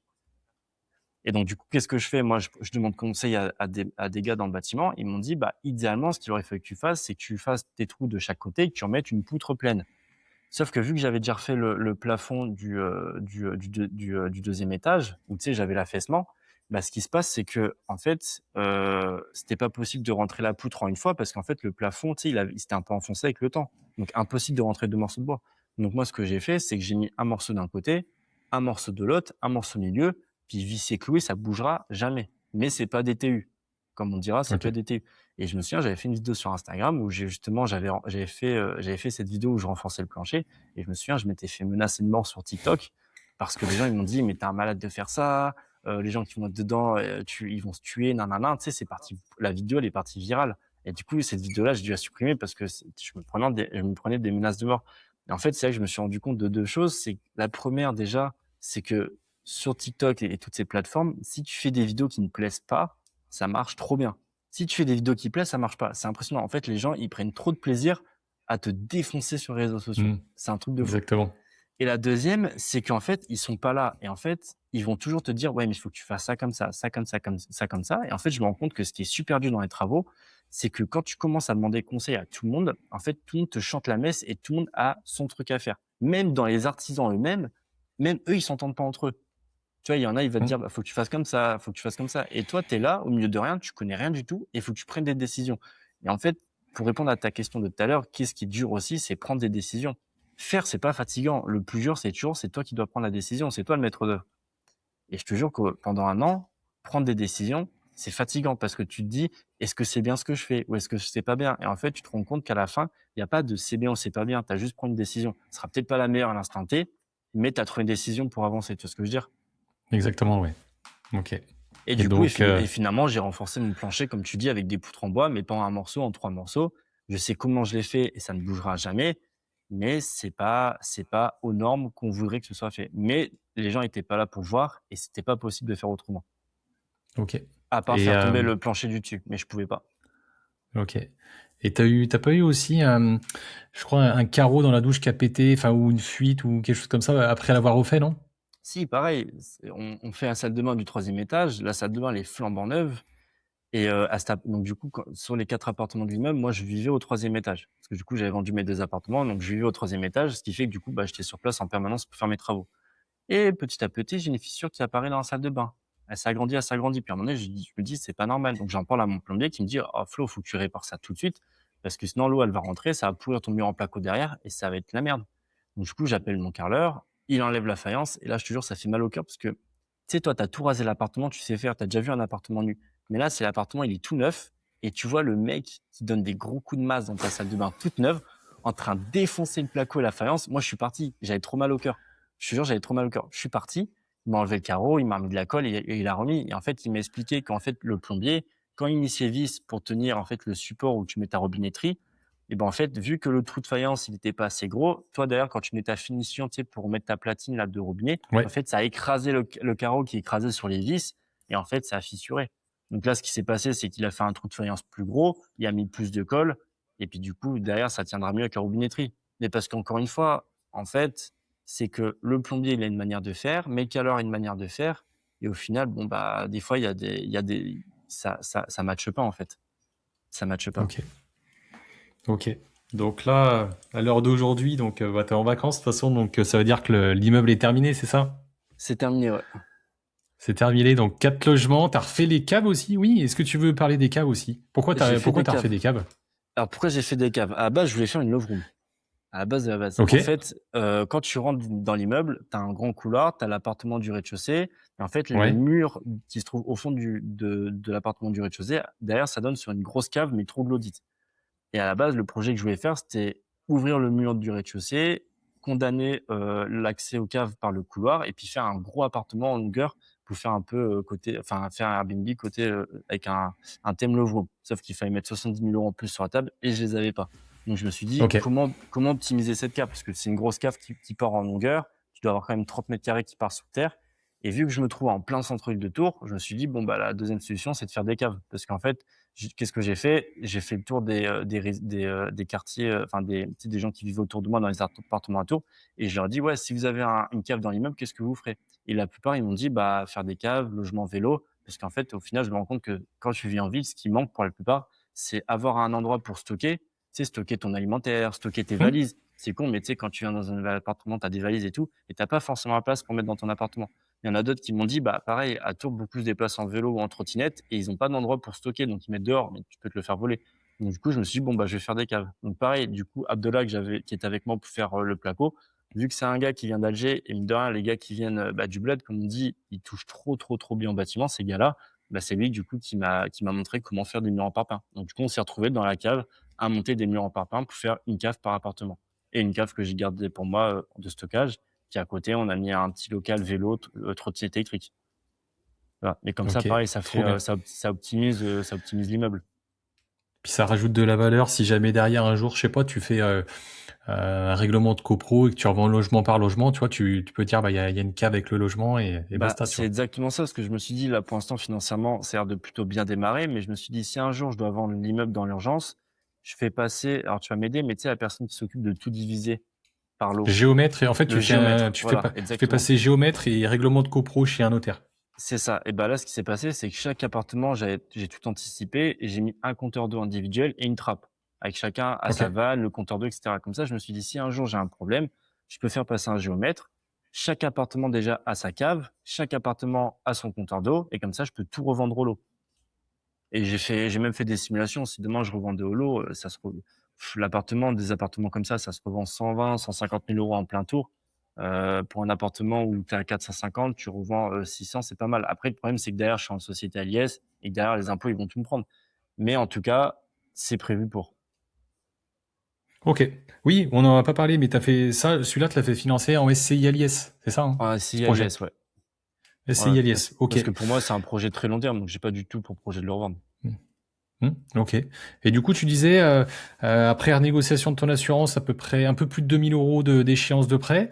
Et là, du coup, c'est quoi l'exploitation? C'est, moi, je le sais, mais du coup, est-ce que tu peux dire aux auditeurs l'exploitation que tu vas faire des logements déjà? Ils sont tous meublés? Ils sont tous meublés. Les 4 appartements sont Ils sont tous. meublés parce qu'en fait, c'est pareil, c'est un immeuble des années 1700 et la cage d'escalier est toute petite. Et vu qu'en fait, bah, quand j'ai refait tous les appartements, je me suis dit, bon, bah, enfin, les communs, ils sont pourris. Tu sais, c'était vraiment la vieille toile de verre de l'époque, déchirée, etc. Le vieux cage d'escalier un peu foncé, etc. Je me suis dit, ça gâche tout de se dire, bah, t'as des appartements tout neufs et tu rentres et tu te sens pas bien parce que, bah, les communs, ils sont pas clean. Donc, je me suis dit, je suis plus à 100 000 euros près. Donc, du coup, j'avais encore un peu d'argent de côté que je pouvais me permettre de toucher. Ce qui fait que du coup, j'ai racheté 5-6 000 euros pour les communs. Et du coup, je me suis retrouvé à refaire toute la toile de verre des communs. Je me suis retrouvé à Le faire du coup carrelage? aussi le carrelage des communs. Parce que du coup, Ouais. bon, je me suis dit, bon, bah, mon carrelage, il m'a fait 4 salles de bain, 4 salles de bain, je me sentais pas d'y toucher. Mais je me suis dit, bon, l'entrée, au pire, même si c'est pas parfaitement posé, c'est pas grave. Ça reste une entrée. Du coup, je me suis retrouvé à faire pour la première fois du carrelage aussi à l'entrée, ce qui fait qu'au final, au début, j'avais quasiment tout touché dans cet immeuble, sauf au carrelage. Bon, bah, je me suis retrouvé à faire du carrelage dans la porte d'entrée, enfin, dans les communs de l'immeuble. Et ce qui fait que du coup, on a refait tous les communs, on a fait le carrelage. Et du coup, ça rajoute une plus-value, tu sais, dans les communs de l'immeuble. Les Mmh, escaliers, pareil, carrément. on a mis un tapis tout long. Mais pareil, j'avais fait des devis. En France, t'achètes un tapis pour les escaliers. J'ai fait différents fournisseurs, c'est entre 3 et 4 000 euros le tapis. C'est insolent. Là, j'ai fait importer un tapis d'Égypte. Je l'ai payé 300 euros. Ce qui fait que, bah, mais là, Ah mes ouais. locataires, quand ils passent d'appart en appart, ou du moins, le gars du troisième ou la fille de deuxième, ils descendent, bah, t'entends pas de bruit, en fait, dans l'escalier. Parce que quand tu es dans ton appartement et que tu entends ta locataire qui descend en talons de l'appartement du dessus, bah, ça fait chier à 22 heures à 22 heures du soir. Carrément. Putain, trop bien. Donc du coup, 4 logements, 4 meublés et derrière, donc t'as donc 2 locataires longue durée, c'est ça? C'est ça, 2 locataires en longue durée et 2 appartements, enfin 2, j'allais dire 2 locataires, mais non, 2 appartements Airbnb. OK. Et donc là, tout de suite, j'ai vu, tu avais commencé à partager un petit peu Airbnb, ouais? Un petit peu, ouais. Bah, du coup, déjà, les 2 appartements longue durée, ce qui est pratique, c'est que déjà, sur les 2 locataires, il y a mon coiffeur qui bosse dans l'immeuble juste à côté. OK. Et c'est ça que je me suis dit, tu vois, quand tu entreprends, c'est ça que je me suis dit, en vrai, quand tu entreprends dans n'importe quel secteur, l'opportunité, c'est le plus important. Dans le sens où mon coiffeur, tu vois, le loyer, normalement, il était à 780 comme l'appartement du dessus, mais lui, il voulait pas mettre enfin, il pouvait pas se permettre de mettre 780. Et moi, dans les charges d'entretien de l'immeuble, j'avais prévu une femme de ménage. Ce qui fait qu'au final, on a réussi à trouver un compromis, c'est que dans son contrat de location que je fais avec Rentila, et bah, du coup, j'ai soustrait 100 euros et je lui dis, bah voilà, je t'enlève 100 euros. C'est 100 euros normalement que j'avais prévu pour le ménage. Je te l'enlève du loyer et en contrepartie, tu me fais ménage des communs. Ce qui fait que bah, maintenant, je sais que c'est mon locataire du deuxième qui me fait, enfin du premier qui me fait le nettoyage des communs. Puis en plus de ça, on a bu un coup ensemble, c'est devenu un copain. Et en fait, c'est trop bien parce qu'au final, maintenant, j'ai une personne de confiance sur soi. C'est ce que je veux dire. La dernière fois, j'avais un problème avec la Wi-Fi, je lui ai envoyé un message, 10 minutes après, il me réinitialisait le système et ça a fonctionné parce que j'avais un locataire pour le Airbnb qui se plaignait que la Wi-Fi ne marchait pas. Et en fait, je me Ok. dis, quand tu entreprends, faut toujours, tu sais, genre, créer des liens, sympathiser, etc. Mais surtout, aller chercher l'opportunité jusqu'au bout. Dans le sens où là, j'ai un problème, je sais que je veux qu'il soit là. Qu'est-ce que je peux faire pour à la fois lui l'arranger financièrement, mais que moi, ça m'arrange aussi. Tu vois ce que je veux dire? Trop bien. Trop bien. Et Donc du coup, du coup, ce locataire-là, bah, il sort de chez lui, il va dans l'immeuble juste à côté, il a son travail. Entre midi et deux, il mange chez lui. C'est lui qui me fait le ménage des communs. Et je sais qu'il prendra trop soin de l'appartement. nickel. Du coup, 700 euros pour celui-ci. L'autre.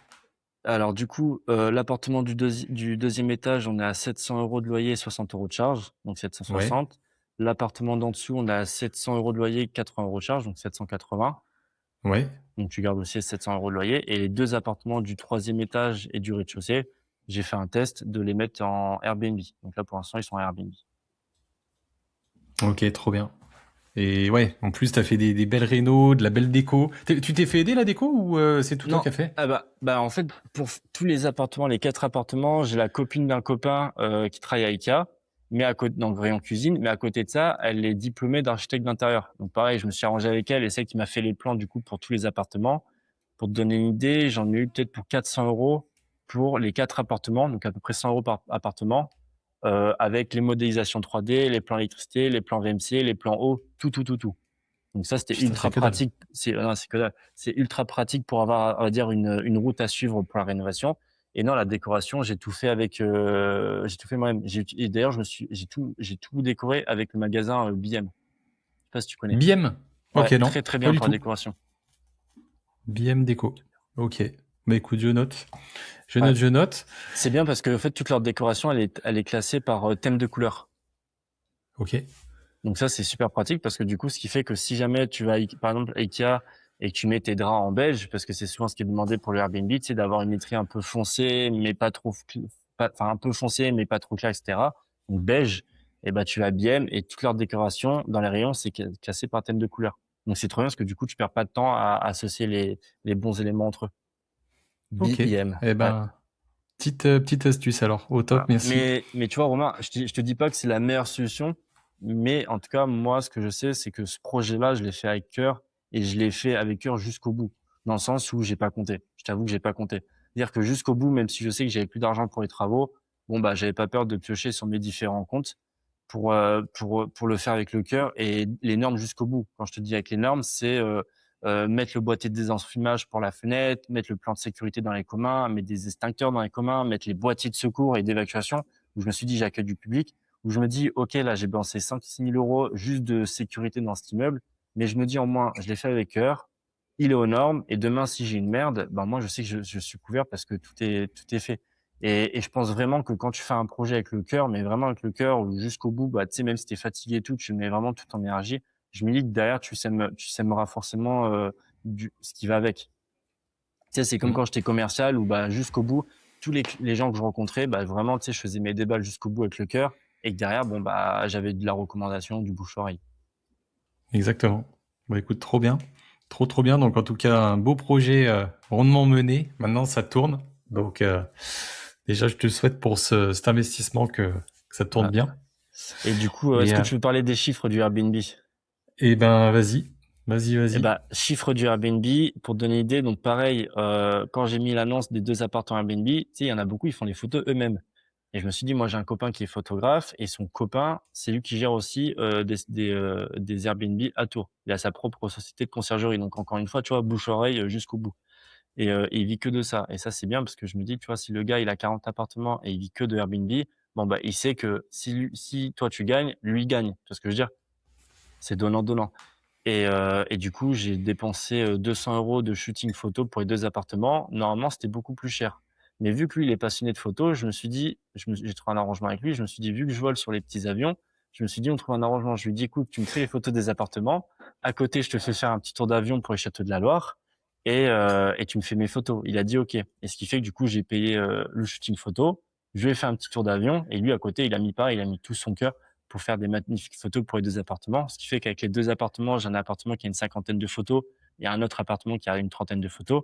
Et faut savoir que sur Airbnb et Booking, plus tu as de photos, plus ton logement il est référencé. Ça, faut le savoir. C'est pour ça d'ailleurs, si tu fais attention, des fois, quand tu prends des hôtels ou d'Airbnb, souvent, ils ont 10-15 photos du logement et puis une trentaine de photos juste de la ville, etc. Pourquoi? Parce qu'en fait, c'est C'est vraiment ça. pour référencer dans le logiciel. Et du coup, donc, pour donner une idée, lundi, il y a 2 semaines, j'arrive, donc, juste après les rénovations, je me dis, bon, bah, je prends un mois de vacances en Guadeloupe. J'arrive en Guadeloupe le lundi et le mardi, je me suis dit, tiens, je vais quand même regarder par curiosité ce que ça donne, puisque ça venait de se mettre en ligne la veille. Et j'avais déjà pris 3500 de réservations. J'ai pris le rez-de-chaussée qui venait d'être fini. Il y a un gars, je sais pas que c'était possible. Il a loué le logement pour 80 nuits, donc 3200 € Putain. et j'avais 2 petites réservations de 150 €. Putain, c'est beau ça. Voilà. Et là, à l'heure où je te parle, trop rigolo aussi, mais tu vois, pour te dire que vraiment, je découvre au fur et à mesure et que je pense que c'est impossible de tout maîtriser dès le début. C'est que je regarde mon application Airbnb et tu sais, je vois ouais, 8-10 réservations pour les 2 logements. Et tu sais, je vois plein d'autres jours, mais qui sont barrés et il n'y a pas de personne. Au début, j'avais pas capté. Et du coup, je demande au manager, là, Bastien, celui qui s'occupe de mes Airbnb, je lui dis, mais à quoi ça correspond? Il me dit, bah, c'est Booking.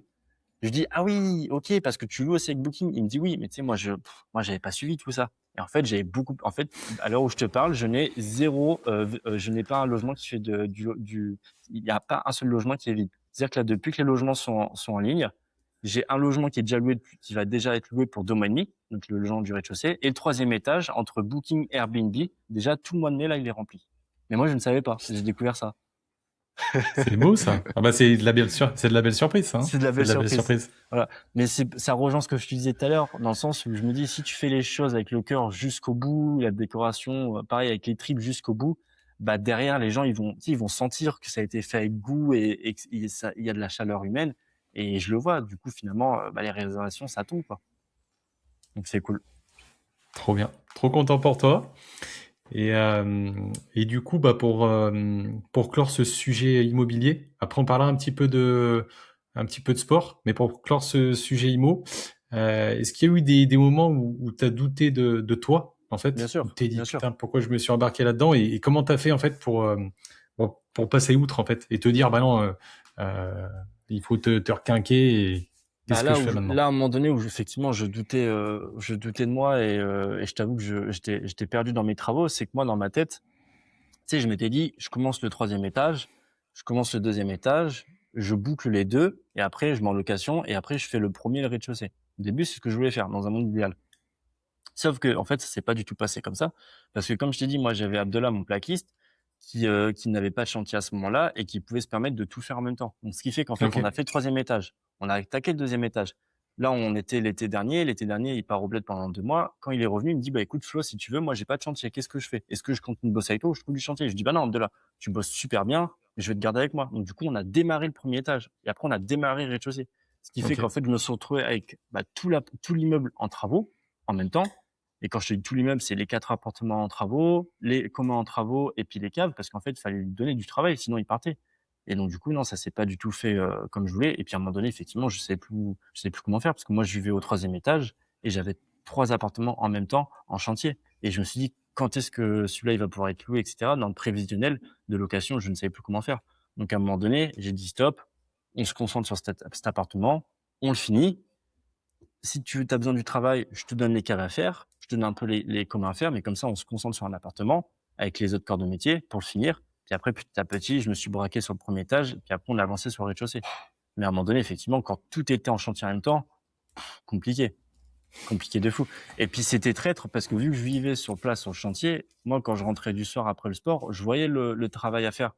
Donc en fait, impossible dans ma tête de me dire, je m'octroie du temps en me posant sur mon canapé à regarder peut-être une série parce que je sais le boulot monstre qui me reste derrière. Donc en fait, je faisais toujours des travaux. C'est-à-dire que je mangeais, j'allais faire des travaux, je faisais mon sport, puis je refaisais des travaux parce que, tu sais, c'est dur de dire je me pose alors que j'ai encore plein de travaux. Tu sais, dans ta tête, tu C'est ça, culpabilises. C'est horrible. c'est ça. C'est horrible. Et du coup, bah, en parlant de sport, on va dévier un peu sur ce sujet. Donc, tu peux dire un petit peu aux éditeurs ce que tu fais comme sport J'ai global, de fait toute de la façon, tu fais. là, actuellement, je fais un peu de crossfit et course à pied, mais sinon, moi, j'ai fait de la compétition en powerlifting. Powerlifting, en français, c'est de la force athlétique. Et en gros, c'est une discipline où ça regroupe les 3 mouvements, squat, soulevé de terre et développé couché. Tu fais les plus grosses charges, tu as 3 passages pour chaque mouvement. On additionne et après, quand on additionne le score, on te classe par âge, poids, sexe. Ok. Donc, powerlifting, et puis derrière, CrossFit. Et puis, tu dis un petit peu de course à pied, tu as quand même fait plusieurs marathons. Donc, J'en ai fait 3, ouais. ouais, donc pas mal J'en ai fait d'entraînement. 3. T'as fait Mais, lesquels mais marathons? on est en quoi, 2026? 2024, j'ai fait le marathon de Paris Ouais, en 4h13. C'était mon premier. Non, non, non, non. En 2024, j'ai fait Annecy. J'ai fait Annecy en 4h13. C'était mon premier. Et ouais. 2025, j'ai fait Paris en 3h47. C'était mon deuxième. Puis du coup, après, j'ai fait Lausanne fin d'année. Donc 2 marathons dans la même année, en novembre, en octobre-novembre, bah, l'année dernière, du coup, en 3h30. C'était mon Putain, objectif, 3h30. machine. Et en fait, quand Ouais. t'as déjà fait un marathon, Romain? Ah bah voilà. Non, t'as fait quel temps? J'ai fait 3,45. Pour ceux qui sont pas sur YouTube, en fait, mon t-shirt de pyjama, c'est c'est le maillot du marathon Marathon d'Annecy. diagnostic 3h45. Non, c'est bien, c'est bien. Et les ravitaillements, ça s'est bien passé? Ah, moi, nickel. Enfin, franchement, Nickel. moi, j'ai passé un super marathon. J'ai rencontré un mec qui écrivait un bouquin. Donc, tu vois, j'ai papoté pendant 1 heure avec lui. Et, en fait, j'ai pas du tout fait un marathon, à la base, je visais moins de 4 heures. Ok. Et vu que je voyais que j'étais dans le temps, tu vois, j'ai rencontré un mec. Enfin, à la base, je le faisais avec mon beau-frère. On parlait pas. Et puis, on a rencontré un mec qui écrivait un bouquin sur des marathons parce qu'il en faisait toutes les semaines quasi. Du coup, il nous a tenus pendant 45 minutes. Mon beau-frère, il a pris le mur à 28, 29 kilomètres. Ok. Et du coup, moi, derrière, bah, j'ai continué. J'ai rencontré quelqu'un d'autre avec qui j'ai papoté. Et franchement, super bien passé. Mais Et vraiment, t'as trop, pris trop un mur, bien. toi? Que dalle. T'as pas pris. Que Ouais, c'est dalle. bien, Il tant y mieux. a juste, je trouve que c'était fou au niveau mental. Donc j'ai franchi la ligne d'arrivée. J'étais super bien. 10 secondes après, j'avais mal partout. J'avais envie de pleurer. Et Ok. pourtant, j'étais super bien juste avant. Ah, t'es content quand t'as fini, hein. Ouais. T'as fini. Et d'ailleurs, faut savoir un truc, c'est que toutes les personnes là qui écoutent le podcast et qui courent des marathons, si tu prends tous les marathoniens et tu les rassembles tous, la moyenne, c'est 4h32. C'est-à-dire que si demain, en tant qu'homme et femme, peu importe, vous courez un marathon en moins de 4h32, et ben, t'es au-delà des 50% des personnes qui font des perfs en termes de marathon. C'est Ah, ouf, hein? énorme. Tu vois, j'avais pas la ref. Ouais. 4h32. Ok. Trop bien. Ouais. Donc ouais, toi 3h30. 3h30. Et du et du coup donc bah moi je sais la charge de travail que ça représente derrière un peu de CrossFit. Moi j'ai une question, tu vois, en termes d'organisation. Comment tu gérais sport, chantier, sommeil, puis même à côté vie perso, je sais pas, et éventuellement les copains, la chérie, etc. Comment tu gérais tout ça? Comment tu cumulais tout ça? Bah, le matin, je me levais, déjà, je me mettais un réveil, hein, comme un salarié classique, c'est-à-dire le matin, 7h, 8h, j'étais debout. Puis je Mhm. faisais mon chantier toute la journée. Le midi, pareil, le midi, je mangeais avec les gars du chantier, hein. C'est-à-dire que, tu sais, j'avais préparé ma boîte, mon sandwich, et je mangeais avec eux dans le chantier, tu vois. Même quand je vivais au 3e étage, jamais je me suis permis, tu sais, j'aurais pu manger chez moi avec du confort, etc., et laisser les gars en bas. Non, pendant tout le temps, j'ai toujours mangé avec les gars jusqu'au bout. Vraiment, on est dans la merde ensemble. Et puis après, fin de journée à 17h, 18h, j'allais ma séance de CrossFit. Faut savoir que le CrossFit, bah, tu sais, c'est pas comme une salle de sport classique où tu peux y aller quand tu veux. C'est 17h, 18h, 19h. T'as des horaires, il faut y aller. Donc, je faisais mon CrossFit. Après CrossFit, je faisais mes courses. Puis, je rentrais chez moi, je mangeais. Et puis après, généralement, je refaisais un peu de travaux au début. Après, à la fin, je me suis rendu compte qu'il me fallait un peu plus de temps. Et à la fin, le soir, bah, souvent, je dormais chez des copines ou chez des copains pour ne plus être sur l'immeuble en chantier parce que sinon, en termes de charge mentale, impossible. Parce que, je veux dire, j'arrivais Ouais. pas à sortir des travaux. Ok. Trop bien. Et, euh, et du coup, est-ce que tu arrives à trouver un parallèle entre le sport et puis l'investissement ou l'entrepreneuriat? Bien sûr, bah franchement, la discipline, hein. La discipline, Mhm. tu sais, c'est con, mais tu sais, quand tu fais du sport, sais, tu as une certaine discipline alimentaire, sommeil, etc. Et je dirais même sommeil, c'est le plus important de tout. Parce qu'en vrai, tu manges pas et tout, bon, t'as peut-être pas trop d'énergie. Si tu fais un peu la fête, bon, bah, tu mets un peu de temps de t'en remettre. Mais le sommeil, si t'as pas de sommeil, tu t'énerves plus vite, tes nerfs, ils sont tendus. Moi, je m'en suis rendu compte, dès que je dormais pas assez, bah, tu sais, genre, le moindre événement imprévu, si t'as bien dormi, tu t'en fous, tu te dis, bon, bah, écoute, j'ai ça, je trouve une solution, on avance, on passe à autre chose. Que quand t'es fatigué, tes nerfs, ils lâchent pour rien, hein. Le Mmh. sommeil, c'est super important, hein.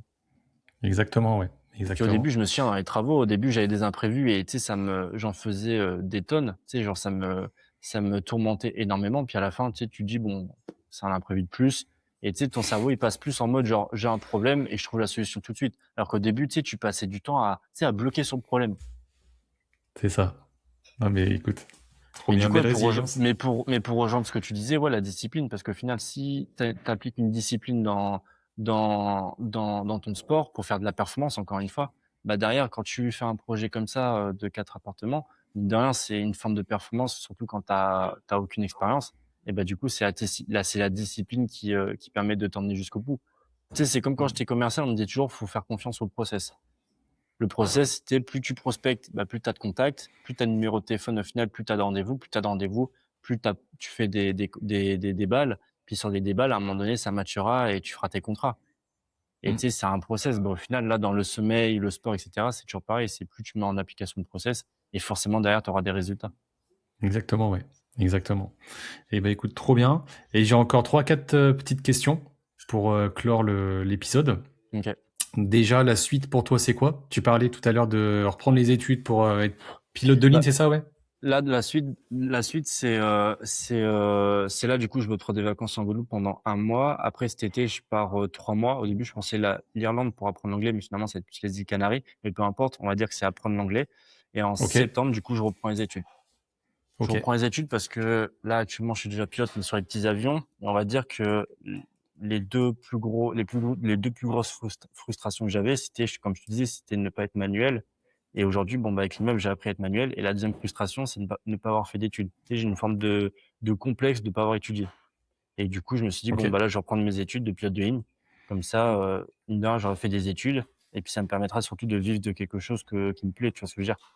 Et j'ai peur ouais, à d'arriver gaz. à, c'est con, mais tu sais, là, j'ai 26 ans, je vais avoir 30 ans dans 4 ans, et c'est bête, mais je sais pas si toi tu l'as vécu, mais moi, franchement, j'ai une pression de me dire, je vais avoir 30 ans. Tu vois, et je me dis, tu sais, mine de rien, tu sais, t'as 30 ans, c'est con, mais à 20 ans, tu sais, tu pouvais te permettre de perdre du temps, etc. Là, je me dis, à 30 ans, tu peux pas te permettre de perdre du temps, dans le sens où, le temps d'aujourd'hui, je pense, c'est le plus important où tu construis. Et du coup, je me dis, si je reprends pas mes études maintenant, c'est pas à 35, 40 ans que je vais faire, tu vois, pour moi, c'est fini. C'est maintenant que Ok, tout se joue.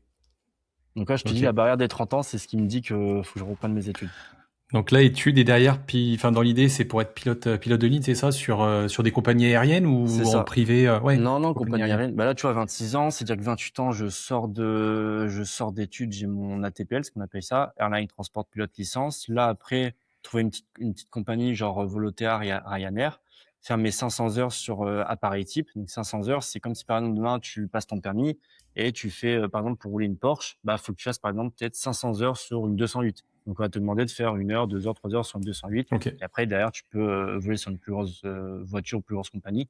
Là, c'est pareil, c'est faire 500 heures, par exemple, sur un A320 ou un A350 dans des petites compagnies, donc vol court courrier.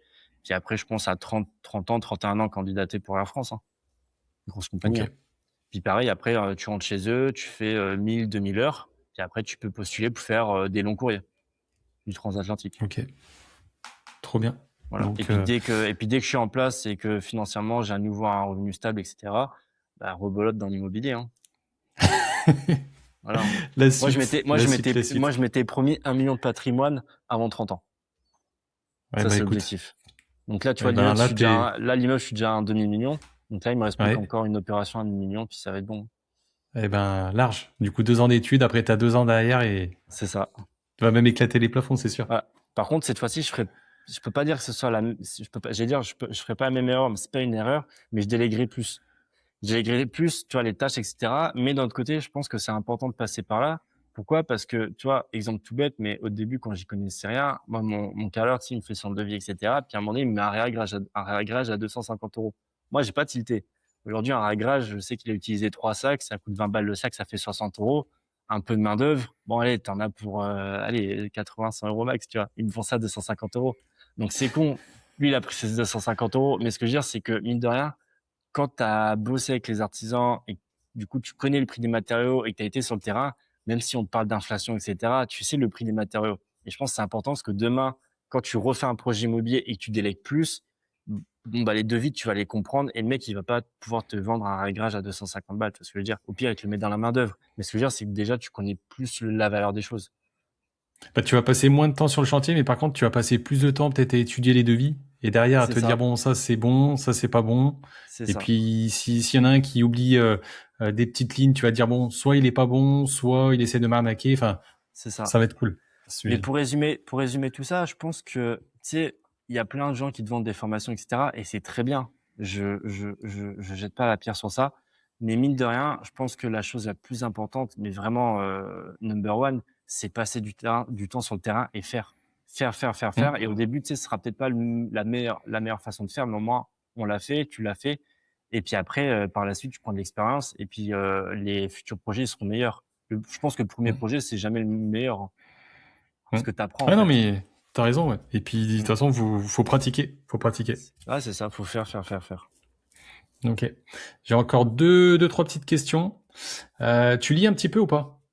Non, je lisais, mais Non? là, beaucoup moins là avec tout ce qui s'est passé. Ouais, bah, tu lisais. Alors, du coup, est-ce que tu aurais un livre à conseiller? Un livre qui t'a marqué à l'époque? Est-ce que t'as un qui te vient en tête là ou pas? Franchement, après c'est un peu cliché, mais moi j'aimais bien, c'était tout ce qui était livre, par exemple le succès d'Amazon. C'est con, mais il y a un livre sur Ok. Amazon. Comment, tu vois, le mec il a commencé dans un garage et qu'aujourd'hui c'est un empire mondial. Bah tous ces livres-là, ça m'inspire. Ok. Ça, après j'ai bien aimé j'ai bien aimé aussi le livre sur Jordan Belfort. C'est incarné Ah, par le loup de Wall Street. Incarné par Leonardo DiCaprio, Wolf de Wall Street. Mais tu vois, c'est que des gars qui ont saisi des opportunités au bon moment, tu vois. Et c'est ça qui m'anime. C'est ouais, les gars qui ont réussi à saisir ces bons moods au bon moment. C'est impressionnant. Ok. Bon, bah écoute, merci. Avant, dernière question. Est-ce que tu investis ailleurs qu'en immobilier? Un Et petit peu, si oui, ouais. en quoi? Tu... Je vais te dire ça tout de suite, en ETF. En Ok. ETF. Et d'ailleurs, je suis en termes de perf, on va parler de chiffres, mais c'est pas dégueu. Après, attention, hein, c'est pas un conseil en investissement parce que à tout moment ça peut s'effondrer. Mais tu vois là, la moyenne de mon portefeuille en ETF, j'ai baissé, mais je suis à 27%. Putain, joli. Joli, joli. 27%. Et sur quoi j'ai investi? J'ai investi sur le MSCI World, Ouais. le ETF Monde. MSCI World de Akunti en ACC. Donc ACC, tu sais, tu réinvestis automatiquement les dividendes. Hmm. Le MSCI Asia, le MSCI South Africa et le MSCI Europe. Et pour donner Ok. une idée, je sais pas si j'ai les perfs ici. Ouais, le MSCI World, je suis à 32%, le MSCI Asia, je suis à 56%, le MSCI Sud-Africa, je suis à 55%, et le MSCI Europe, je suis à 25%. Donc, tu vois, la moyenne de mon portefeuille, je suis à 27%. Quand tu vois que le livret A, on est quoi maintenant, le livret A à 2%? Ouais, moins de 2%, ouais. Ouais, voilà. Et Donc, dis-toi que j'avais placé 10 000 euros là-dessus, l'année dernière. Et là, je suis à 14 069 euros, tu vois. J'ai pris 4 000 euros, là, en un an. c'est beau ça. Putain. C'est beau, c'est beau. Puis Voilà. c'est passif ça. Ça, c'est vraiment passif par rapport à l'immobilier. Ah oui, je regarde jamais. Je regarde vraiment jamais. Dans ma tête, c'est l'argent, il est pas là, tu vois. Voilà. Et Trop puis bien. après, un peu d'argent sur le Bitcoin, mais comme ça, tu vois ce que je veux dire. C'est l'histoire de. Dérisoire, ouais. Ok. Trop bien. Et toute dernière question du podcast, Flo. Et là, je veux vraiment ta vision à toi. Réussir sa vie, c'est quoi pour toi? Pas avoir de regrets, je pense. Pas avoir de regrets. Ouais. Tout faire à fond. Dans le sens où, si t'as une chose où t'hésites, bah, fais-le. Peut-être après, tu te diras, bon, bah, finalement, ça m'aura pas servi plus que ça. Bon, moi, comme ça, je me dis, tu sais, t'arrives à 30, 40 ans, bah, t'as tout accompli. Tu sais ce que je veux dire. T'es Hmm. heureux, t'as pas de regrets. Et ça rejoint ce que je disais tout à l'heure. Faut mieux avoir des regrets que de remords. Tu vois, là, ma Exactement. formation de pilote de ligne, ça, j'en ai pour 100 000 euros. D'ailleurs, va falloir les amortir, ces 100 000 euros. Je te dis pas que je vais faire ça toute ma vie, mais je sais qu'à 30, 40 ans, si je l'ai pas fait, je vais regretter de pas l'avoir fait. Donc, je me dis, bah, écoute, je le fais maintenant. J'ai pas d'enfant, j'ai pas de femme, j'ai pas de famille, j'ai pas de chien. Tu vois ce que je veux dire? Genre, j'ai que moi à gérer. Je me dis, au pire, je serai dans la merde pendant quelques temps et puis je trouve une solution pour rebondir. Au moment, je l'ai fait. C'est ce que je veux dire. Je pense qu'il faut Ok. tout vivre, vivre à fond. Pas à moitié. Genre, si t'as une idée, tu le fais à fond. Si t'as pas envie, tu le fais pas, mais vraiment pas faire à moitié. Et je pense que quand tu Ouais. fais vraiment les choses à fond, avec le cœur, forcément derrière, ça va découler de manière positive. On-off, tout ou rien. On-off. Ouais, C'est voilà, ça. on-off, c'est ça. Ok. Bon, bah, écoute, trop bien. En tout cas, je te remercie pour ton partage, Flo. C'est trop bien.